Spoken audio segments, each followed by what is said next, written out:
player rankings are subjective, but also crucial if NBA fans are going to have the proper dialogue on social media.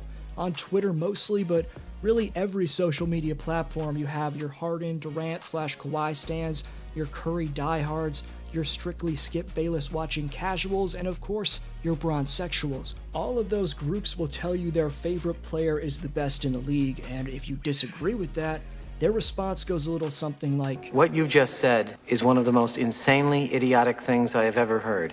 Everyone in this room is now dumber for having listened to it." Having said that, in my opinion, these are the top 10 NBA players after the 2021 finals. Again, in my opinion. The honorable mentions for this list are Chris Paul, Jason Tatum, Devin Booker, Jimmy Butler, Anthony Davis, and the most highly considered player for the top 10 is Donovan Mitchell. D-Mitch is a proven playoff performer, so you could argue he should be on this list. The Spider's definitely number 11. The man's explosiveness plus improving jump shot could make him a top 5 player in a year's time.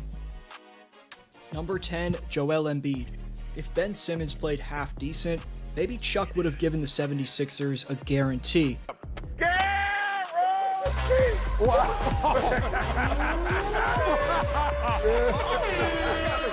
Because with a top-notch number 1 option, JoJo, Philly could have gone the distance this year. With players like Seth Curry and Tobias Harris averaging 20 points, along with the rim protection of Dwight Howard to back up Joel, I like the Sixers team this year. Embiid was an MVP candidate which got disrupted by a meniscus tear, which he went on to incredibly play through in the postseason. Joel's postseason numbers were still damn good despite that injury, but the Sixers lost in 7 in the second round. The exact same thing happened to them in 2019, so Joel has to have more playoff success for him to rank higher. Number 9, Damian Lillard. Dame's also failed to get his team over the top in the playoffs, but based off the fact that he's one of the top players at the deepest position in basketball, gives him the slight edge over Embiid.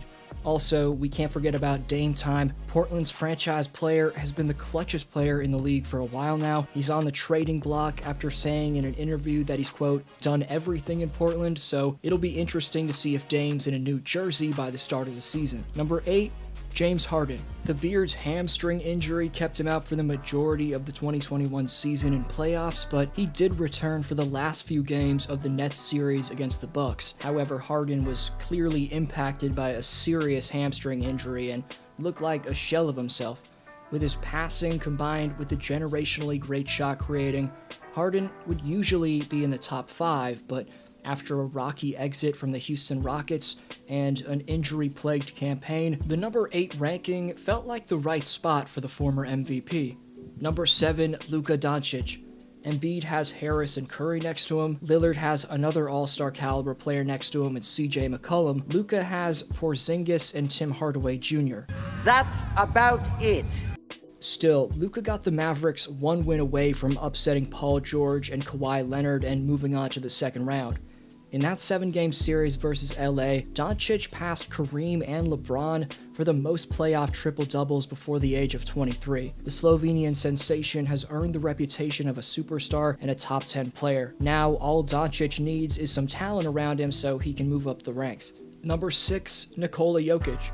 3 letters describe why the Joker's one of the best players in the league. MVP. Nikola Jokic is only 26, but he's already the greatest passing center of all time, the face of the Denver Nuggets franchise, and of course, the NBA's biggest jokester. Hello, Homo. He's longer than you. He's he's long, so I'm not gonna say. So close. Number 5, Kawhi Leonard. If Kawhi hadn't have gotten hurt and kept the LA Clippers in the dark about whether or not he was returning, then he would have ranked higher than number 5. After the NBA universe, including his teammates, had no idea about his playing status on a game-to-game basis, it turned out Leonard had a partially torn ACL. At full strength, we know this man's easily the best two-way player in basketball, but questions about his mentality and commitment continue to be an issue. The fun guy's legacy is right next to LeBron, Durant, and Curry's all time, but don't forget this list takes into account the here and now. Number 4, Stephen Curry. With the second Splash Brother back next to him to start the 2022 season, the Warriors should be able to make a deep playoff run again, but this past season from Curry was just so inspirational, bro. He was an MVP candidate, breaking the record for the most games with 10+ threes in a season with 6 such games. He also broke the record for the most threes per game on average with 5.2. Curry's offense is better than 90% of this list, but it's his lack of defensive value that ranks him lower than these next 3 players. But who knows where he'll rank next year. With how much success Golden State could have, we could see Curry back at number 1 or 2 by the end of the 2022 finals. Number 3, LeBron James. Obviously, he's got the greatest legacy of anyone in the league. The man's a 4-time champion and 4-time finals MVP, plus he went to 8 straight finals last decade. But again, this ranking's based off current value, which LeBron certainly still has a lot of, considering he's ranked ahead of Steph and Kawhi. You could argue that after LeBron won 2020's title and had the shortest offseason to recover for the 2021 season, that he wore down in the playoffs this year because of that lack of rest. But I just think LeBron's finally starting to see Father Time take a toll on his production. LeBron's turning 37 in December, but he'll have a full offseason to recover in the cryo chamber, so look for him to reclaim his spot as the undisputed number 1 player in basketball. There's still a solid argument that he still is. Having said that, number 2, Giannis Antetokounmpo. 50 points is the most any player in league history has scored in a finals closeout game. Not only did the Greek Freak hit a clutch 17 for 19 from the line and 16 of 25 from the floor in Game 6 versus Phoenix, but it was the beastly 5 blocks that he racked up which proved his dominance. Like LeBron, Giannis is debatably number 1 on this list because we've simply never seen an NBA Finals performance like his.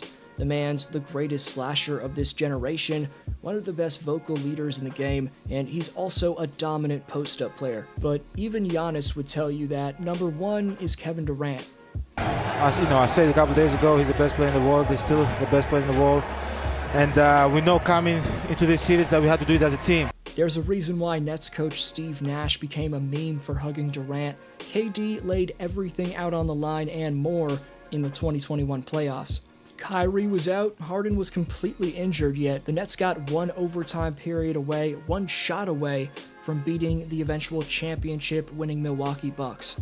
The Slim Reaper played in all 53 minutes of Game 7 against Milwaukee, which was the most minutes in a Game 7 of all time throughout the NBA's 75-year history, but Durant still had the energy to hit this miraculous shot which sent Game 7 to OT.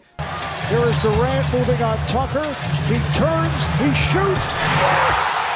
With 1 second remaining. Call Easy Money Sniper a snake for ring chasing all you want, but that doesn't change the fact that he's the most gifted player in the game. His 7-foot frame, brilliant ball handling, and once-in-a-lifetime shot making make the best player in basketball, but that's just my take. Let me know yours in the comments section.